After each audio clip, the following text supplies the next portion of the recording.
अच्छा, हार्ट और सीवीएस जो है ना, ये दो टॉपिक हैं, लेकिन उसने कहा है कि इस हार्ट और से अलग एक एससीक्यू आता है और एक एससीक्यू सीवीएस से अलग आता है। ठीक है, हार्ट छोटा है इसलिए पहले इसको करना चाहिए, क्योंकि ये इसमें से सिर्फ एक एससीक्यू है, मेन 3 चैप्टर हैं जो करने के होते हैं, बाकी 2 चैप्टर ऐसे हैं जो नहीं करने की ज़रूरत होती।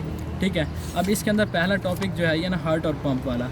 अच्छा, इसके अंदर ना पहले सारे फिजियोलॉजी ऐसे ही दी हुई कि इसको रीड आउट कर लिया जाए। ऐसे कोई इतना इंपॉर्टेंट यहाँ पर नहीं दिया हुआ शुरू के अंदर कि भाई ये पता हो कि एक्शन पोटेंशियल कैसे जनरेट हुआ, प्लेटियम में कैल्शियम का क्या रोल है, ये प्लेटियम में से क्या है कैल्शियम का रोल होता है। ठीक है, उसके बाद उसने कहा है कि ये एक्शन पोटेंशियल जनरेटेड के फेजेस तो हैं, लेकिन ज़्यादा इंपॉर्टेंट जो है ना इसके फेजेस जो हैं वो रेस्टिंग वाले ज़्यादा इंपॉर्टेंट है। तो रेस्टिंग के अंदर कंडीशन के अंदर एक्शन पोटेंशियल ये जनरेट कर रहा होता है ना, ये भी एक इम्पॉर्टेंट है।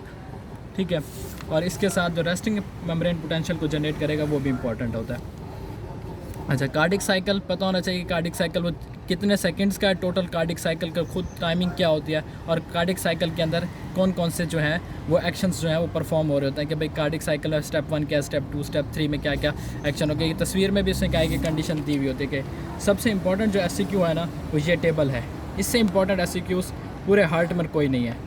ठीक है, मोस्टली जितने भी आप हार्ट के टॉप वो पास पेपर देखो उसमें सब में यही एक एससीक्यू पूछा हुआ है, एक ग्राफ बना दो। ग्राफ में 2 चीज़ें भी पूछ सकता है कि प्रेशर और वॉल्यूम बता दो, प्रेशर के साथ ईसीजी बता दो, प्रेशर के साथ उसे यहाँ पे कहा है कि हार्ट साउंड का बता दो।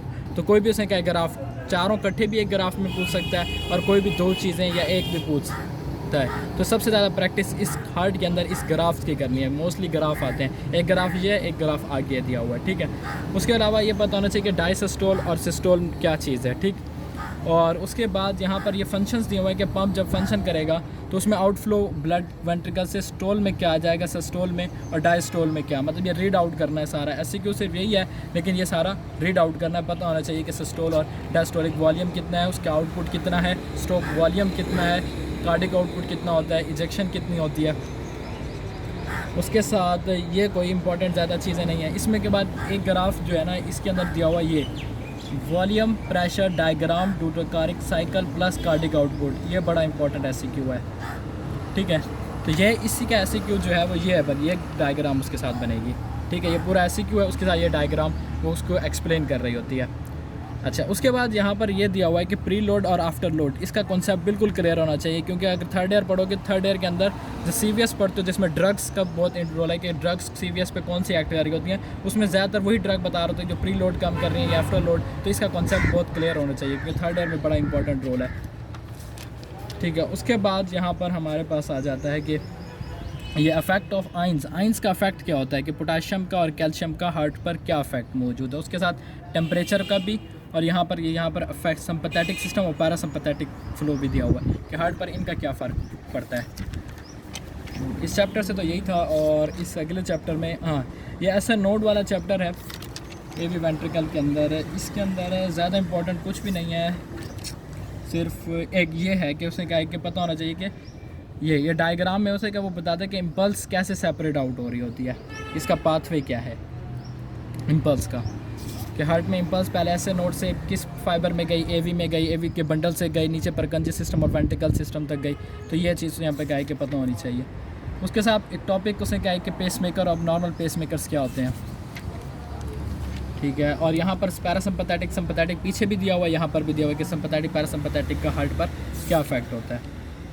अच्छा, इस चैप्टर में ईसीजी में ये ग्राफ का पता होना चाहिए, इस ग्राफ के अंदर कि भाई ये ड्यूरेशन कितने बॉक्सेस का फ़र्क होता है। ये प्रैक्टिकल में आता है कि बहुत कम होता है कि यहाँ पर इसकी डायग्राम वो पूछ ले कि पूरी कार्डिक साइकिल की एक ईसीजी बना दो, एक साइकिल जहाँ एक आर से लेकर दूसरे आर तक का पी इंटरवल जो है ये पूरे से क्या है, मतलब आप एक पूरी वेव बनाओगे PQRST, यहाँ एक पूरा साइकिल जो है ना ये, मतलब इसमें आर्टीरियल भी आ गए, वेंट्रिकल्स कंट्रैक्शन भी आ गई। तो ये पूरा साइकिल बताना चाहिए कि कितने बॉक्सेस का फ़र्क होता है। वो प्रैक्टिकल में आ जाता है, सर पूछते हैं कि भाई ईसीजी पर वो जब हमारा आखिरी वाइवा होता है प्रॉफ को, उसमें ये पूछते हैं कि भैया ईसीजी आपके सामने पड़ी है नॉर्मल है या उसने कि आर्टीरियल फिब्रिलेशन की है या वेंट्रिकल फिब्रिलेशन की है। तो आपको पता होना चाहिए कितने बॉक्सेस के फ़र्क होगा, कितना टाइम ड्यूरेशन का फ़र्क होगा, एक छोटा बॉक्स कितने टाइम का बराबर है, एक बड़ा बॉक्स कितने टाइम के बराबर है, और कितने बॉक्सेस आते हैं 2 आर के दरमियान।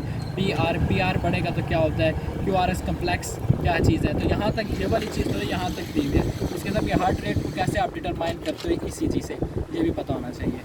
ठीक है, यहाँ ये PR इंटरवल QRS इंटरवल का पता होना चाहिए। यहाँ तक इस चैप्टर को करना है और इसमें और कुछ भी नहीं करना। अगला चैप्टर हमारे पास है ये वेंट्रिकल्स वाला, में से भी तकरीबन कुछ नहीं करना सिवाय करंट इंजरी करनी है, वो है ये करंट इंजरी वाला टॉपिक है, ये सिर्फ करना है इसमें से, और कोई चैप्टर नहीं कर रही, नीचे भी कुछ नहीं करना, यहाँ तक सिर्फ करंट इंजरी करनी है। और उसके अलावा अब ये बड़ा इंपॉर्टेंट टॉपिक है एरिथमियाज़ का।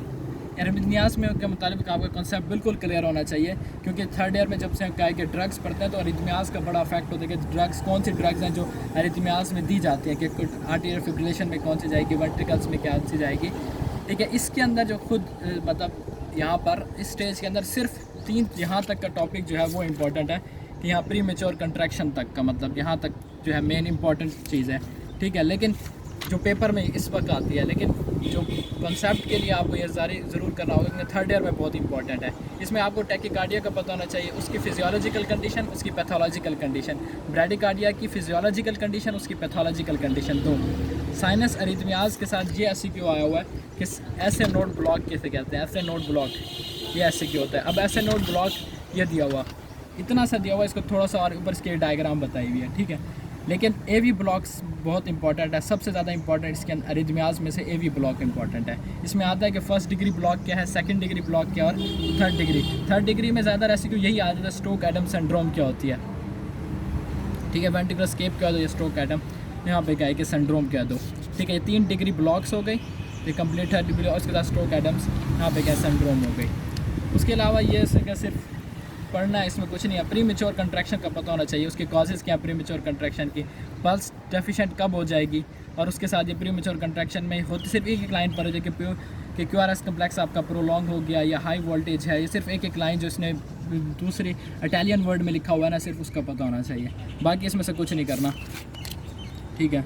प्रॉक्सिमल टैकीकार्डिया की सिर्फ डेफिनेशन पता होनी चाहिए। अब जितने भी यहाँ पर पॉइंट्स हैं ना, उनकी सबकी सिर्फ डेफिनेशन पता होनी चाहिए कि प्रॉक्सिमल क्या कॉन्सेप्ट उसका क्लियर हो चाहिए। प्रॉक्सिमल टैकीकार्डिया उर्दू में पता हो, इंग्लिश में पता हो, जैसे मर्जी पता हो कि प्रॉक्सिमल टैकीकार्डिया कहते किसको क्या है, वेंट्रिकुलर टैकीकार्डिया किसे कहा जाता है, वेंट्रिकुलर फिब्रिलेशन क्या है, वेंट्रिकुलर यहाँ पे क्या है कि मैकेनिज्म कुछ भी नहीं करना, इसमें सिर्फ डेफिनेशन है कि ventricular fibrillation, tachycardia, articular fibrillation, atrial fluttering और फिब्रिलेशन में क्या फ़र्क है, कार्डियक अरेस्ट टॉपिक करना है। कार्डियक अरेस्ट का सवाल ही आ जाता है कि इसका ईसीजी पर क्या इफेक्ट होता है, कार्डियक अरेस्ट का ईसीजी पर क्या इफेक्ट है, तो ये वाला टॉपिक करना पड़ेगा, ठीक है। अब यहाँ तक हार्ट की हो गई।